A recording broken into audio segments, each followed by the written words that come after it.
Le livre de l'Ecclésiaste, chapitre 1, est parole du prédicateur. Les paroles de l'Ecclésiaste, fils de David, roi à Jérusalem. Vanité des vanités, dit l'Ecclésiaste. Vanité des vanités, tout est vanité. Quel profit y a-t-il pour l'homme de tout le labeur qu'il accomplit sous le soleil? Une génération s'en va, une autre génération vient, mais la terre subsiste à toujours. Le soleil se lève, le soleil se couche, il se hâte vers le lieu d'où il se lève à nouveau. Le vent va vers le midi, il tourne vers le nord. Il tournoie sans cesse en tournant, et le vent revient sur ses circuits. Tous les fleuves vont à la mer, et la mer n'est point remplie. Il continue à aller vers le lieu où il se dirige. Toutes choses sont en travail, plus que l'homme ne saurait le dire. L'œil ne se rassasie pas de voir, et l'oreille ne se remplit pas d'entendre. Ce qui a été, c'est ce qui sera. Ce qui s'est fait, c'est ce qui se fera. Et il n'y a rien de nouveau sous le soleil. Y a-t-il quelque chose dont on puisse dire: vois ceci, c'est nouveau. Cela a déjà existé dans les siècles qui furent avant nous. Il n'y a aucun souvenir des choses anciennes. Et quant aux choses qui seront dans la suite, il n'y en aura pas non plus de souvenir chez ceux qui viendront après. Moi, l'Ecclésiaste, j'ai été roi sur Israël à Jérusalem.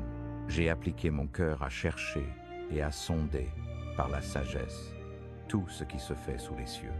C'est une occupation pénible que Dieu a donnée aux fils des hommes pour qu'ils s'y exercent.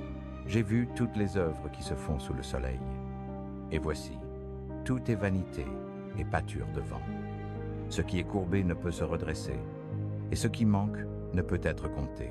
Je me suis entretenu avec mon cœur en disant: voici, j'ai grandi et j'ai acquis plus de sagesse que tous ceux qui ont été avant moi à Jérusalem. Mon cœur a contemplé abondamment la sagesse et la science. J'ai appliqué mon cœur à connaître la sagesse et à connaître la folie et la démence. J'ai compris que cela aussi est pâture de vent, car dans une grande sagesse il y a beaucoup de chagrin.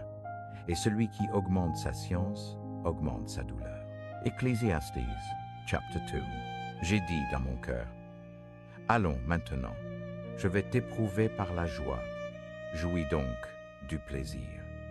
Et voici, cela aussi est vanité.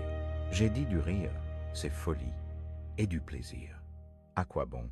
J'ai cherché dans mon cœur à me livrer au vin, tout en gardant mon cœur avec la sagesse, jusqu'à ce que je saisisse la folie, afin de voir ce qui était bon pour les fils des hommes, ce qu'ils doivent faire sous les cieux tous les jours de leur vie. J'ai fait de grandes œuvres. Je me suis bâti des maisons. J'ai planté des vignes. J'ai fait des jardins et des vergers. Et j'y ai planté des arbres de toutes sortes de fruits. J'ai fait des étangs d'eau pour arroser avec eux la forêt qui produit des arbres. J'ai acquis des serviteurs et des servantes. Et j'ai eu des serviteurs nés dans ma maison. J'ai aussi eu de grandes possessions de gros et de petits bétail, plus que tous ceux qui furent avant moi à Jérusalem. J'ai amassé aussi de l'argent et de l'or, et les trésors particuliers des rois et des provinces.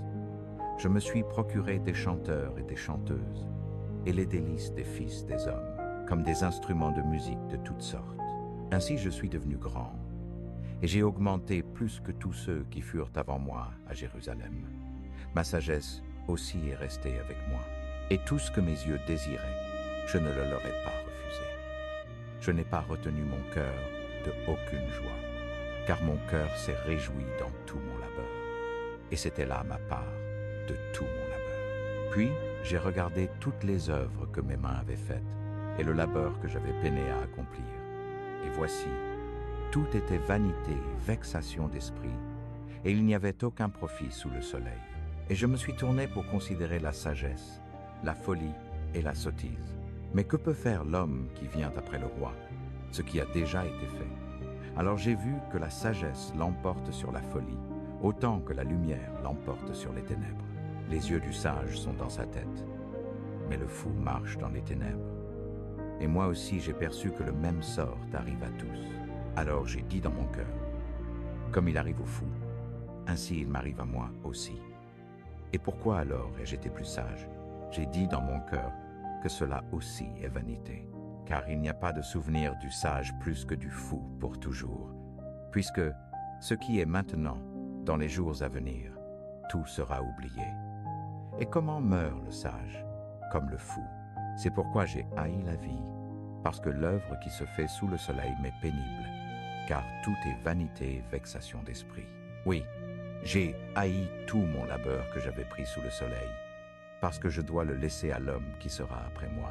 Et qui sait s'il sera un homme sage ou un fou? Pourtant, il aura domination sur tout mon labeur où j'ai peiné et où j'ai fait preuve de sagesse sous le soleil. Cela aussi est vanité. Alors je me suis mis à faire désespérer mon cœur de tout le labeur que j'avais pris sous le soleil. Car il y a un homme dont le labeur est dans la sagesse, dans la connaissance et dans l'équité. Et pourtant il le laisse en partage à un homme qui n'y a pas travaillé. Cela aussi est vanité et un grand mal. Car qu'à l'homme de tout son labeur et de la vexation de son cœur, où il a peiné sous le soleil, car tous ses jours sont pleins de chagrin et son travail est du tourment. Oui, même la nuit son cœur ne trouve pas de repos. Cela aussi est vanité. Il n'y a rien de meilleur pour l'homme que de manger et de boire, et que son âme jouisse du bien dans son labeur. Cela aussi, je l'ai vu, vient de la main de Dieu. Car qui peut manger, ou qui peut se hâter à cela plus que moi? Mais Dieu donne à l'homme, qui est bon à ses yeux, la sagesse, la connaissance et la joie. Mais aux pécheurs, il donne le travail de recueillir et d'amasser, afin de donner à celui qui est bon devant Dieu. Cela aussi est vanité et vexation d'esprit. Ecclésiaste, chapitre 3. À toute chose, il y a une saison, et un temps pour tout dessein sous les cieux, un temps pour naître et un temps pour mourir, un temps pour planter et un temps pour arracher ce qui est planté, un temps pour tuer et un temps pour guérir, un temps pour abattre et un temps pour bâtir, un temps pour pleurer et un temps pour rire, un temps pour se lamenter et un temps pour danser, un temps pour jeter des pierres et un temps pour les rassembler, un temps pour embrasser et un temps pour s'abstenir d'embrasser, un temps pour acquérir et un temps pour perdre, un temps pour garder et un temps pour jeter, un temps pour déchirer et un temps pour coudre, un temps pour garder le silence et un temps pour parler, un temps pour aimer et un temps pour haïr, un temps de guerre et un temps de paix. Quel profit à celui qui travaille dans ce en quoi il se fatigue? J'ai vu le labeur que Dieu a donné aux fils des hommes pour s'y exercer. Il a fait toutes choses belles en son temps. Il a aussi mis l'éternité dans leur cœur, de sorte que l'homme ne peut découvrir l'œuvre que Dieu fait, depuis le commencement jusqu'à la fin. Je sais qu'il n'y a rien de bon pour eux, sinon que l'homme se réjouisse et fasse le bien pendant sa vie, et aussi que tout homme mange et boive et jouisse du bien de tout son travail. C'est un don de Dieu. Je sais que tout ce que Dieu fait subsiste à jamais. Rien n'y peut être ajouté, rien n'en peut être ôté, et Dieu le fait afin que les hommes le craignent devant lui. Ce qui a été est maintenant. Ce qui sera a déjà été, et Dieu recherche ce qui est passé. De plus, j'ai vu sous le soleil le lieu du jugement où régnait la méchanceté, et le lieu de la justice où régnait l'iniquité. J'ai dit en mon cœur, Dieu jugera le juste et le méchant, car il y a un temps pour tout dessein et pour toute œuvre. J'ai dit en mon cœur, au sujet de l'état des fils des hommes, que Dieu les éprouve pour leur montrer qu'ils sont eux-mêmes des bêtes, car ce qui arrive aux fils des hommes arrive aussi aux bêtes. Un même sort leur arrive. Comme l'un meurt, ainsi meurt l'autre. Oui, ils ont tous un même souffle. L'homme n'a pas d'avantage sur la bête, car tout est vanité. Tout va dans un même lieu. Tout est de la poussière, et tout retourne à la poussière. Qui sait si l'esprit de l'homme monte en haut, et si l'esprit de la bête descend en bas vers la terre? C'est pourquoi je vois qu'il n'y a rien de mieux que l'homme se réjouisse dans ses œuvres, car c'est sa portion. Mais qui le fera voir ce qui sera après lui? Ecclésiaste, chapitre 4. Je suis revenu, et j'ai considéré toutes les oppressions qui se commettent sous le soleil. Et voici, les larmes de ceux qui étaient opprimés, et ils n'avaient point de consolateur, et du côté de leurs oppresseurs il y avait la puissance, mais ils n'avaient point de consolateur. C'est pourquoi j'ai loué les morts qui sont déjà morts, plus que les vivants qui sont encore en vie. Et plus heureux que les uns et les autres est celui qui n'a pas encore existé, qui n'a pas vu les mauvaises œuvres qui se font sous le soleil. J'ai encore considéré tout le travail et toute la réussite dans le travail. C'est pour cela qu'un homme est envié par son prochain. Cela aussi est vanité et pâture de vent. Le fou croise les mains et mange sa propre chair. Mieux vaut une poignée avec du repos que les 2 poings pleins avec du travail et de la pâture de vent. Je suis revenu encore et j'ai vu une vanité sous le soleil. Il y a un homme seul, sans second. Il n'a ni fils ni frère. Cependant, il n'y a pas de fin à tout son travail, et ses yeux ne sont pas rassasiés de richesse. Et il ne dit pas « Pour qui donc est-ce que je travaille et que je prive mon âme de bien ?» Cela aussi est vanité, c'est un travail pénible. 2 valent mieux qu'un, parce qu'ils ont un bon salaire pour leur travail. Car s'ils tombent, l'un relève son compagnon, mais malheur à celui qui est seul et qui tombe, sans avoir un second pour le relever. De même, si 2 couchent ensemble, ils ont chaud. Mais comment un seul se réchaufferait-il? Et si quelqu'un est plus fort qu'un seul, les 2 peuvent lui résister. Et la corde à 3 fils ne seront pas de sitôt. Mieux vaut un enfant pauvre et sage qu'un roi vieux et insensé qui ne veut plus se laisser avertir. Car celui-ci sort de prison pour régner, tandis que celui qui est né dans son royaume devient pauvre. J'ai considéré tous les vivants qui marchent sous le soleil, avec le second enfant qui se lèvera à sa place. Il n'y a pas de fin à tout ce peuple, à tous ceux qui ont été avant eux. Ceux qui viendront après ne se réjouiront pas non plus en lui. Certainement cela aussi est vanité et pâture de vent. Ecclésiaste, chapitre 5. Garde ton pied quand tu vas à la maison de Dieu, et sois plus disposé à écouter qu'à offrir le sacrifice des insensés. Car ils ne considèrent pas qu'ils font le mal. Ne sois pas précipité de ta bouche, et que ton cœur ne se hâte pas d'exprimer une parole devant Dieu. Car Dieu est dans les cieux, et toi sur la terre. C'est pourquoi que tes paroles soient peu nombreuses. Car le songe vient par la multitude des occupations, et la voix de l'insensé se fait connaître par la multitude des paroles. Quand tu fais un vœu à Dieu, ne tarde pas à l'accomplir, car il n'a pas de plaisir aux insensés. Acquitte-toi de ce que tu as voué. Mieux vaut que tu ne fasses pas de vœu, que d'en faire un et de ne pas l'accomplir. Ne permets pas à ta bouche de faire pécher ta chair, et ne dis pas devant l'ange que c'était une erreur. Pourquoi Dieu s'irriterait-il contre ta voix, et détruirait-il l'œuvre de tes mains? Car par la multitude des songes et des paroles, il y a aussi beaucoup de vanité. C'est pourquoi crains Dieu. Si tu vois l'oppression du pauvre et la violation violente du droit et de la justice dans la province, ne t'étonne pas de la chose. Car il y en a un plus haut que le plus haut qui les observe, et il y en a de plus haut qu'eux.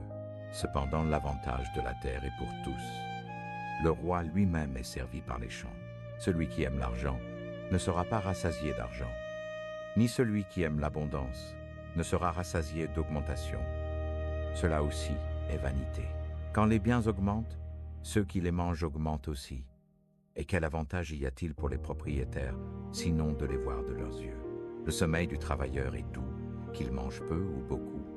Mais l'abondance du riche ne le laisse pas dormir. Il y a un mal douloureux que j'ai vu sous le soleil. Des richesses conservées par leurs possesseurs pour leur malheur. Ces richesses périssent par un mauvais événement. Il engendre un fils, et il n'y a rien dans sa main. Comme il est sorti nu du sein de sa mère, ainsi il s'en retourne nu comme il est venu. Et il n'emporte rien de son travail qu'il puisse emporter dans sa main. Cela aussi est un mal douloureux. En tout point il est venu comme il est parti. Et quel profit a-t-il eu à avoir travaillé pour le vent?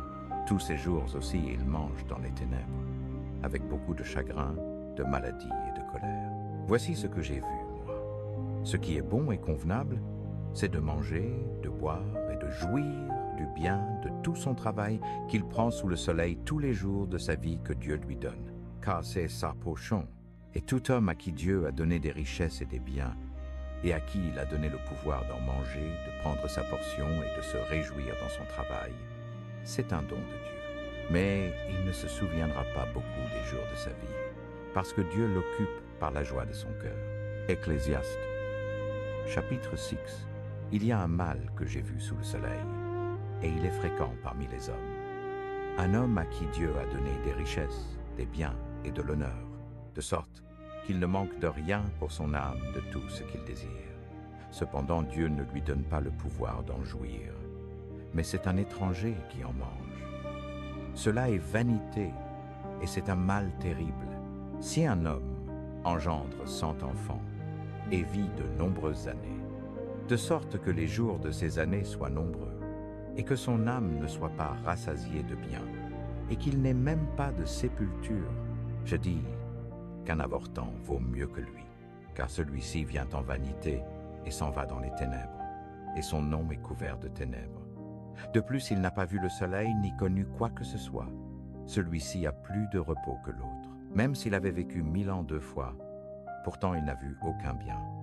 Ne vont-ils pas tous au même lieu? Tout le labeur de l'homme est pour sa bouche, et pourtant l'appétit n'est pas rassasié. Mais qu'a de plus le sage que le fou? Qu'a le pauvre qui sait marcher devant les vivants? Mieux vaut la vue des yeux que le vagabondage du désir. Cela aussi est vanité et tourment d'esprit. Ce qui a été est déjà nommé, et l'on sait que c'est homme, et il ne peut contester avec celui qui est plus puissant que lui, puisqu'il y a beaucoup de choses qui augmentent la vanité, qui gagnent l'homme. Car qui connaît ce qui est bon pour l'homme dans la vie, pendant tous les jours de sa vie vaine qu'il passe comme une ombre? Ou qui peut dire à l'homme ce qui sera après lui sous le soleil? Ecclésiaste, chapitre 7. Un bon nom vaut mieux qu'un parfum précieux, et le jour de la mort vaut mieux que le jour de la naissance. Mieux vaut aller à la maison de deuil qu'à la maison de festin, car c'est la fin de tout homme, et les vivants y appliquent leur cœur. La tristesse vaut mieux que le rire, car par la tristesse du visage, le cœur devient meilleur.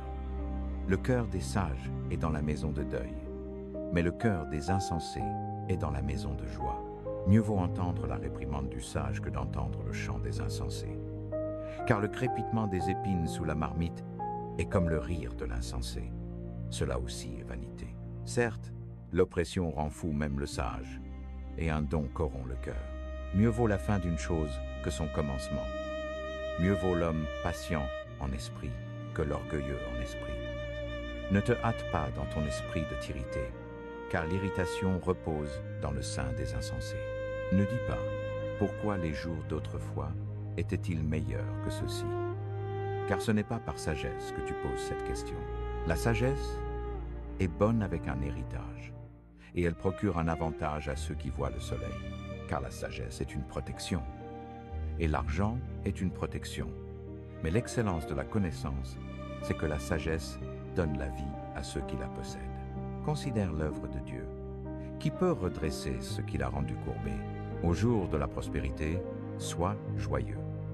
Mais au jour de l'adversité, réfléchis. Dieu a fait l'un aussi bien que l'autre, afin que l'homme ne trouve rien après lui. J'ai vu toutes choses au jour de ma vanité. Il y a un juste qui périt dans sa justice, et il y a un méchant qui prolonge sa vie dans sa méchanceté. Ne sois pas trop juste, et ne te rends pas trop sage. Pourquoi te détruirais-tu toi-même? Ne sois pas trop méchant non plus, et ne sois pas insensé. Pourquoi mourrais-tu avant ton temps?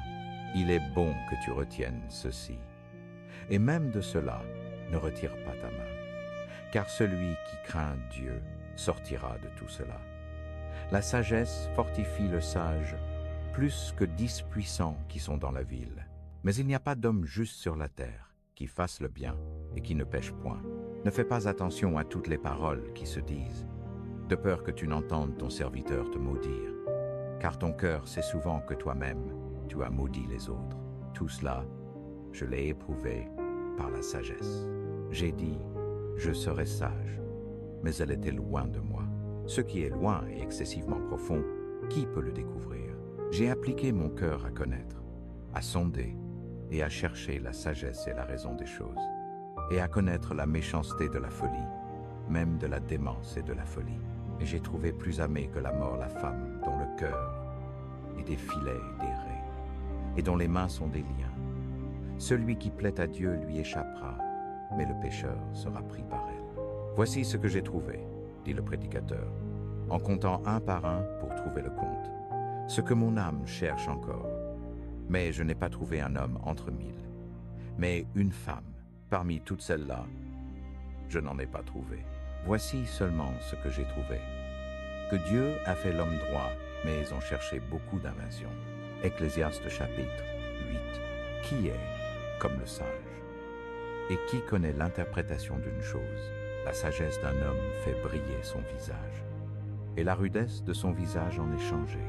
Je te conseille, observe le commandement du roi, et cela à cause du serment fait à Dieu. Ne te hâte pas de t'éloigner de sa présence. Ne persiste pas dans une mauvaise affaire, car il fait tout ce qui lui plaît. Là où est la parole du roi, là est le pouvoir. Et qui peut lui dire, que fais-tu? Celui qui observe le commandement ne ressentira aucun mal. Et le cœur du sage connaît le temps et le jugement. Car pour tout dessein, il y a un temps et un jugement. Aussi la misère de l'homme est grande sur lui, parce qu'il ne sait pas ce qui sera, et qui peut lui dire quand cela arrivera. Il n'y a aucun homme qui ait pouvoir sur l'esprit pour retenir l'esprit. Il n'a pas non plus de pouvoir sur le jour de la mort. Il n'y a pas de dispense dans cette guerre, et la méchanceté ne délivrera pas ceux qui s'y adonnent. Tout cela je l'ai vu, et j'ai appliqué mon cœur à tout ce qui se fait sous le soleil. Il y a un temps où l'un domine sur l'autre pour son propre malheur. Et ainsi j'ai vu les méchants enterrés, ceux qui étaient venus et repartis du lieu saint, et on les a oubliés dans la ville où ils avaient agi ainsi. Cela aussi est vanité, parce que la sentence contre une mauvaise œuvre n'est pas exécutée promptement. Le cœur des fils des hommes est pleinement disposé en eux à faire le mal. Même si un pécheur fait le mal 100 fois et que ses jours se prolongent, pourtant je sais avec certitude que cela ira bien pour ceux qui craignent Dieu, qui le craignent devant lui. Mais cela n'ira pas bien pour le méchant. Et il ne prolongera pas ses jours, qui sont comme une ombre, parce qu'il ne craint pas devant Dieu. Il y a une vanité qui se fait sur la terre. Il y a des justes à qui il arrive selon l'œuvre des méchants. Et il y a des méchants à qui il arrive selon l'œuvre des justes. J'ai dit que cela aussi est vanité. Alors j'ai loué la joie. Parce qu'un homme n'a rien de mieux sous le soleil que de manger, de boire et de se réjouir. Car cela l'accompagnera dans son travail tous les jours de sa vie que Dieu lui donne sous le soleil. Quand j'ai appliqué mon cœur à connaître la sagesse et à voir l'affaire qui se fait sur la terre, car ni le jour ni la nuit, l'homme ne voit de sommeil de ses yeux, alors j'ai contemplé toute l'œuvre de Dieu. Mais l'homme ne peut découvrir l'œuvre qui se fait sous le soleil. Même si un homme se fatigue à la chercher, il ne la trouvera pas. Et même si le sage pense la connaître, pourtant il ne pourra pas la trouver. Le livre de l'Ecclésiaste, chapitre 9. Tout cela, je l'ai considéré dans mon cœur. Et même je l'ai déclaré, que les justes et les sages, ainsi que leurs œuvres, sont dans la main de Dieu. L'homme ne sait ni amour ni haine, tout est devant eux. Tout arrive également à tous. Il y a un même sort pour le juste et pour le méchant, pour le bon et pour le pur, comme pour l'impur, pour celui qui sacrifie et pour celui qui ne sacrifie pas. Il en est du bon comme du pécheur, de celui qui jure comme de celui qui craint de jurer. C'est un mal parmi tout ce qui se fait sous le soleil, qu'il y ait un même sort pour tous. Oui, le cœur des fils des hommes est plein de mal, et la folie est dans leur cœur pendant qu'ils vivent, et après cela ils vont chez les morts. Car à quiconque est uni à tous les vivants, il y a de l'espérance. Un chien vivant vaut mieux qu'un lion mort. Les vivants savent qu'ils mourront, mais les morts ne savent rien. Ils n'ont plus de salaire, et leur mémoire est oubliée. Leur amour, leur haine et leur envie ont déjà péri. Ils n'ont plus pour toujours de part à rien de ce qui se fait sous le soleil. Va, mange ton pain avec joie et bois ton vin d'un cœur joyeux, car Dieu a déjà agréé tes œuvres. Que tes vêtements soient toujours blancs et que l'huile ne manque pas sur ta tête. Jouis de la vie avec la femme que tu aimes, tous les jours de la vie de ta vanité qu'il t'a donnée sous le soleil, tous les jours de ta vanité, car telle est ta part dans cette vie et dans ton travail que tu fais sous le soleil. Tout ce que ta main trouve à faire, fais-le avec ta force. Car il n'y a ni œuvre, ni pensée, ni science, ni sagesse dans le séjour des morts où tu vas. Je suis revenu, et j'ai vu sous le soleil que la course n'est pas aux rapides, ni la bataille aux vaillants, ni non plus le pain aux sages, ni les richesses aux intelligents, ni la faveur aux habiles, mais le temps et le hasard arrivent à tous, car l'homme ne connaît pas non plus son temps, comme les poissons qui sont pris dans un filet mauvais, et comme les oiseaux qui sont pris au piège.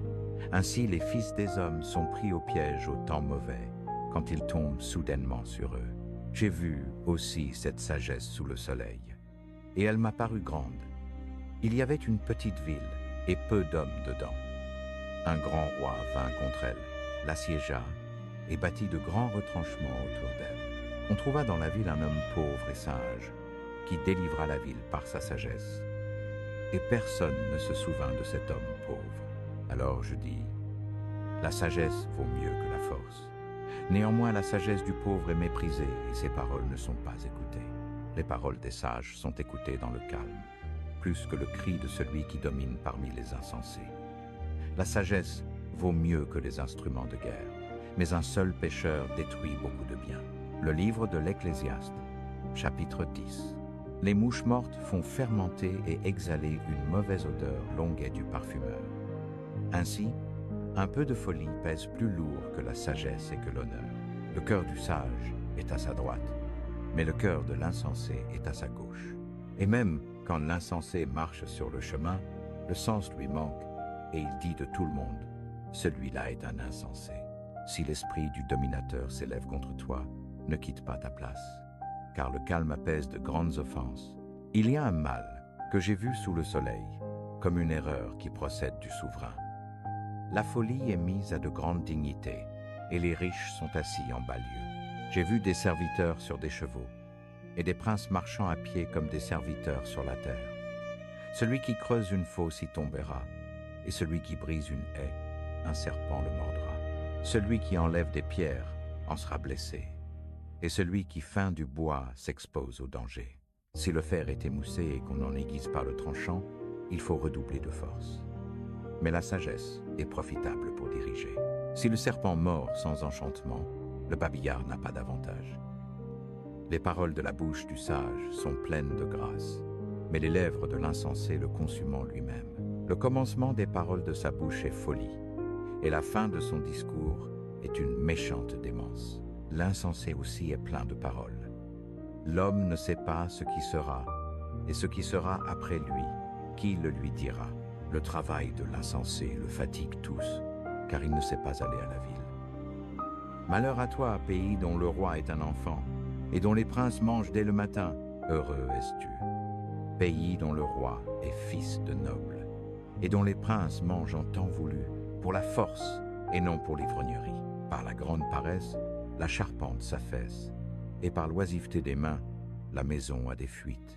On fait des festins pour rire, et le vin réjouit la vie, mais l'argent répond à tout. Ne maudis pas le roi, même dans ta pensée, et ne maudis pas le riche dans ta chambre à coucher, car un oiseau du ciel emportera la voix, et celui qui a des ailes racontera la chose. Ecclésiaste, chapitre 11.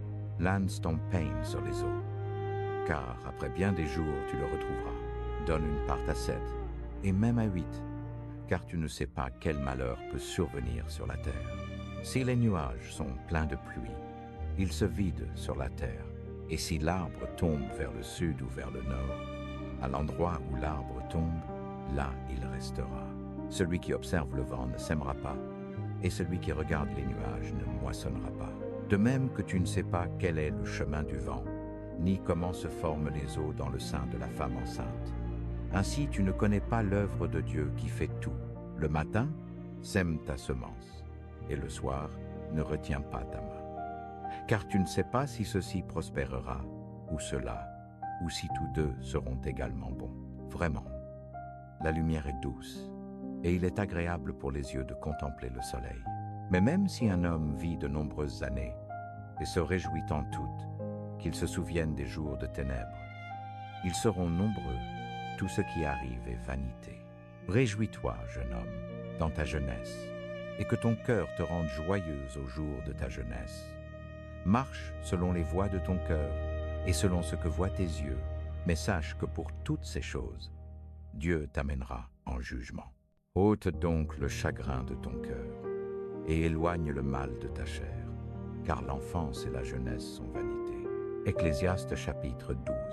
Souviens-toi de ton Créateur au jour de ta jeunesse, avant que viennent les jours mauvais et que s'approchent les années dont tu diras « Je n'y trouve aucun plaisir », avant que le soleil, la lumière, la lune et les étoiles ne s'obscurcissent, et que les nuages ne reviennent après la pluie. Au jour où les gardiens de la maison trembleront, où les hommes forts se courberont, où les meunières cesseront parce qu'elles sont peu nombreuses, et où ceux qui regardent par les fenêtres seront dans les ténèbres, où les portes seront fermées dans les rues, quand le bruit de la meule sera bas, où l'on se réveillera au chant de l'oiseau, et où toutes les filles du champ seront abaissées, où l'on craindra ce qui est élevé, où il y aura de la frayeur sur le chemin, où l'amandier fleurira, où la sauterelle sera un fardeau, et où le désir s'éteindra. Car l'homme s'en va vers sa demeure éternelle, et les pleureurs parcourent les rues. Avant que le cordon d'argent se rompe, que le vase d'or se brise, que le seau se rompe à la source, et que la roue se casse à la citerne, alors la poussière retourne à la terre comme elle était, et l'esprit retourne à Dieu qui l'a donné. Vanité des vanités, dit le prédicateur. Tout est vanité. Et de plus, parce que le prédicateur était sage, il continua d'enseigner au peuple la connaissance.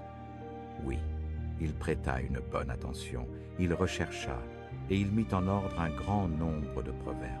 Le prédicateur s'efforça de trouver des paroles agréables, et ce qui fut écrit fut droit, des paroles de vérité. Les paroles des sages sont comme des aiguillons, et comme des clous enfoncés par les maîtres des assemblées. Elles sont données par un seul berger. Et au-delà de cela, mon fils, sois averti. Il n'y a pas de fin à faire beaucoup de livres, et beaucoup d'études est une fatigue pour la chair. Écoutons la conclusion de tout ceci. Crains Dieu, et observe ses commandements, car c'est là tout le devoir de l'homme, car Dieu amènera toute œuvre en jugement, avec tout ce qui est caché, soit bien, soit mal.